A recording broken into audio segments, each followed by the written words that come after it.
राजा को चिंता हुई कि ना बेटा है ना बेटी है, तो मेरी राजगद्दी कौन संभालेगा, मेरे वंश कौन चलाएगा। तो एक साधु ने उनको सलाह दी कि प्रभु आप राजन, आप एक काम करिए, आप भगवान विष्णु की भक्ति करें, हो सकता है प्रभु आपकी सुन लें। तो भगवान विष्णु की राजा कुंभनाश ने बड़ी दुर्लभ भक्ति की, भक्ति के प्रताप से उनको एक पुत्री पैदा हुई जिसका नाम उन्होंने कृष्णावती रखा, जो भोजन थाली के रूप में आप देख रहे हैं। कृष्णावती वयस्क होती है, राजा को चिंता होती है कि बेटी सियानी हो रही है, इसके लिए कोई ऐसा राजकुमार वर देखना चाहिए जो घर जमाई भी रह जाए, मेरी राजगद्दी को भी संभाल ले। तो एक पड़ोसी राज्य का राजकुमार मंत्रियों की मंत्रणा करने पर तैयार हो जाता है, उसको अयोध्या राजमहल लेके आते हैं, कृष्णावती को दुल्हन के रूप में सजाया जाता है जोड़ा, और विवाह मंडप बनता है। इधर तो विवाह का कार्यक्रम चल रहा है, उधर एक सुभद्रकेतु नाम का राजा पड़ोसी राज्य का कई राजाओं के साथ मिलकर के नहीं और सेना के साथ चढ़ाई कर देते हैं। उस चढ़ाई युद्ध के दौरान कृष्णावती का होने वाला पति, इसके पिता राजा कुंभनाश, बंधु बांधव, परिवार सभी मारे जाते हैं। अब एक अकेली लड़की, जब सब कुछ उसका युद्ध में खत्म हो जाता है तो उसके मन में क्या, उसका करुण वेदना से मन व्यथित हो रहा है कृष्णावती का, जो भोजनथाली है, और भगवान से प्रार्थना कर रही है कि प्रभु युद्ध में मैं क्यों नहीं मारी गई, मैं युद्ध में क्यों नहीं मारी गई, मैं इस संसार में किसके सारे अकेली लड़की होकर किसके सारे में जी पाऊंगी। तो भगवान के द्वारा ही दी हुई थी राजा कुंभनाश को उसकी तपस्या के दौरान। तो भगवान ने तुरंत इसकी टेर सुनी भगवान विष्णु ने, और वो इसकी मति में वैराग्य पैदा किया। उस वैराग्य के चलते इसने 85 वर्ष तक एकादशी का व्रत किया और तुलसी जी में जल चढ़ाया।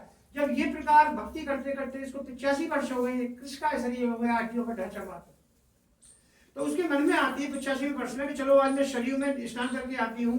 तो सरयू की जल में जैसे ही ये गोता लगाती है और सरयू की जल से जैसे ही इसका मुखारविंद बाहर आता है, सामने देखती है भगवान विष्णु खड़े चतुर्भुज स्वरूप में और कह रहे हैं कि बेटी तेरे इतनी कठिनाइयों के बावजूद मेरी दुर्लभ भक्ति की है, मैं तेरी भक्ति से प्रसन्न हूँ, तो कर्मांचित फल मांग। तो ये कहती है प्रभु मेरा संसार सागर तो पहले ही जुड़ चुका, जीने की मेरी कोई तमन्ना नहीं है, मैं वरदान लेकर क्या करूंगी। भगवान कहते हैं बेटा कुछ तो मांग ले। अगर आज के टाइम में भगवान कह देता कि बेटा वरदान मांगो, कोई धन दौलत मांगेगा, कोई कोठी बंगला मांगेगा, कोई राजपाट मांगेगा, कोई कुछ मांगेगा, इसमें मुताबिक काम में महात्मा क्या मांगे अपने लिए। ये प्रभु से कहते हैं भगवान विष्णु से कि प्रभु अगर आप मुझे वरदान दे ही रहे तो मैं ये चाहूंगी कि मैं एक पत्थर की सलाह के रूप में हूँ, आप बैठ के मुंह पे भोजन करें और भोजन की जो झूठन गिराएगी वही मैं आपके दिए हुए वरदान का फल ग्रहण करूंगी और वही मेरा मुक्ति मार्ग होगा। बोलो भोजन बिहारी लाल की जय। अब भगवान विष्णु जो है सरयू नदी के तट पर कृष्णावती जो भोजन थाली से कह रहे हैं कि बेटी कृष्णावती अभी त्रेता में मेरा राम अवतार होगा, मैं मर्यादा पुरुषोत्तम के रूप में मर्यादाओं में रहूंगा, तो मर्यादाओं में बंधा होने के कारण मैं ये वरदान का फल नहीं दे सकूंगा त्रेता में। द्वापर के अंत में मैं कृष्णावतार लूंगा। कंस बद के लिए कंस के कारागार में देव की वसुदेव से मेरा जन्म होएगा और नंदवन नंदगाम में यशोदा मैया और नंद बाबा के मेरा लालन पालन होएगा। वहां से मैं गोचारण लीला करता गया, गैया बछड़ा में चराता भैरव ब्राह्मण नाम को बन होगा।